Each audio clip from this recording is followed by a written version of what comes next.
¿Qué tal, amigos? Amantes de las tradiciones, de la cultura y la historia de nuestro terruño, y de los que no son de nuestro terruño pero que valoran nuestro inapreciable tesoro ancestral. Sean ustedes bienvenidos a un capítulo más de Zempoala y su historia.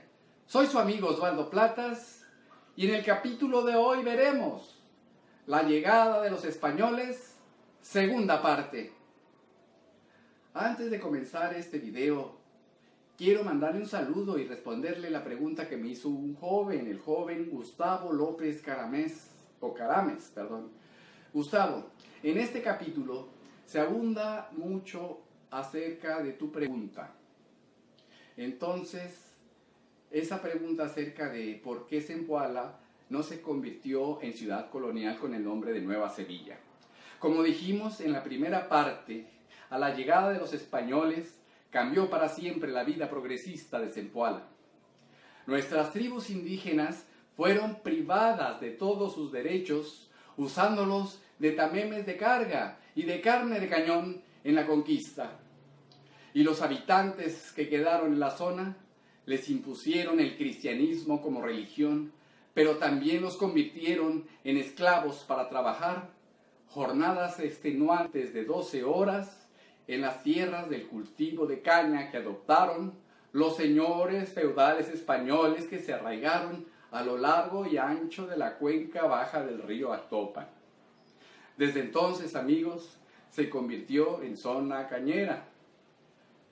Para finales del siglo XVI, o sea, allá en el año de 1599, no quedó un habitante porque fueron aniquilados dramáticamente por la pandemia de aquella época, la viruela.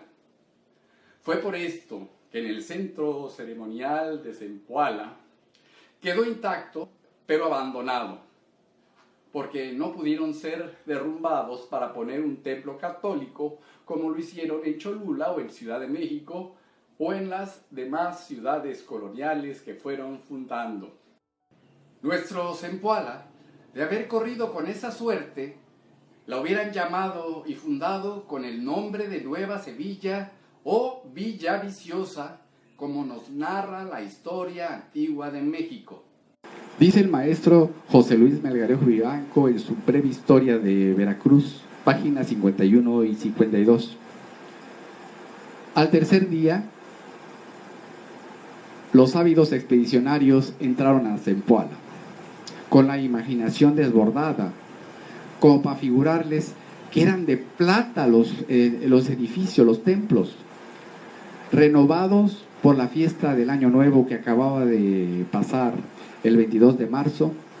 Una comisión de 20 zempoaltecas los recibió con refrescos de piña y ciruelas para llevarlos a la presencia de Chicomácatl, el cacique gordo, que este apodo se lo había impuesto Cortés por su extrema obesidad.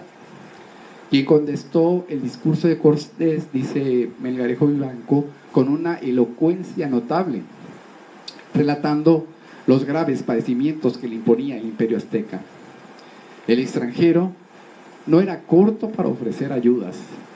Dejó muy contentos a los zempoaltecas y marchó al día siguiente rumbo a Quiahuiztlán para fundar su Villarrica. Continuando la secuencia de esos acontecimientos, amigos, pasamos ahora a la historia antigua de México de Francisco Javier Clavijero, página 21-22. Dice: de Zempoala pasaron los españoles a Quiahuiztlán, pequeña ciudad colocada sobre un monte áspero y peñascoso a poco más de 19 kilómetros de Zempoala hacia el norte y a 4 kilómetros al nuevo puerto. Allí tuvo Cortés otra conferencia con el señor de Zempoala y con el señor de Quiahuiztlán, que lo llevaron en andas.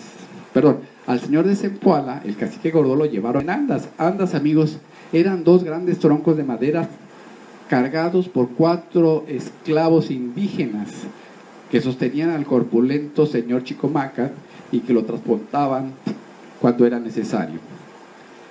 En tanto que platicaron, llegaron 5 nobles aztecas recaudadores de los tributos del emperador Moctezuma, mostrándose extraordinariamente enojados contra los zempoaltecas por haber osado admitir a aquellos extranjeros sin tener el permiso o el beneplácito del monarca Moctezuma, y exigían víctimas humanas para sacrificarlas a los dioses en castigo de los delitos cometidos. Cortés, informado por doña Marina, o sea, la Malinche, encuentra la forma de salir de aquel aprieto. Sugirió, pues, a los dos señores, el de Zempoala y el de Quiahuiztlan, el atrevido consejo de apoderarse de los enviados de Moctezuma y ponerlos en la cárcel. Y aunque al principio se negaron de hacerlo, pareciéndoles un atentado tan temerario y peligroso, cedieron finalmente a sus insistencias. Fueron pues encarcelados en las jaulas aquellos 5 personajes que habían entrado tan orgullosos en Zempoala y con tanto desprecio a los españoles, que ni siquiera se dignaron a mirarlos cuando pasaron por delante de ellos, narra Clavijero en su historia. Como nuestros indígenas no aceptaron la cruz y volverse a la creencia de un solo Dios, Cortés ordenó a 50 soldados españoles que destruyeran inmediatamente y quemaran rápido todos y cada uno de los dioses e ídolos representados en esculturas de piedra y barro en los altares ubicados en la cima de los hermosos templos zempoaltecas, tirándolos por las escaleras y luego despedazándolos a punta de golpes, como si con eso acabaran con el politeísmo característico de los pueblos mesoamericanos, como si así acabaran con el culto que les otorgaba la salud, la abundancia y todos los bienes que poseían. Tuvieron que a la punta de las bayonetas de sus fusiles aceptar la nueva religión, la religión de la cruz y la imagen de la Virgen María, para poder fraguar esa alianza que necesitaban con los españoles en contra del Imperio Azteca.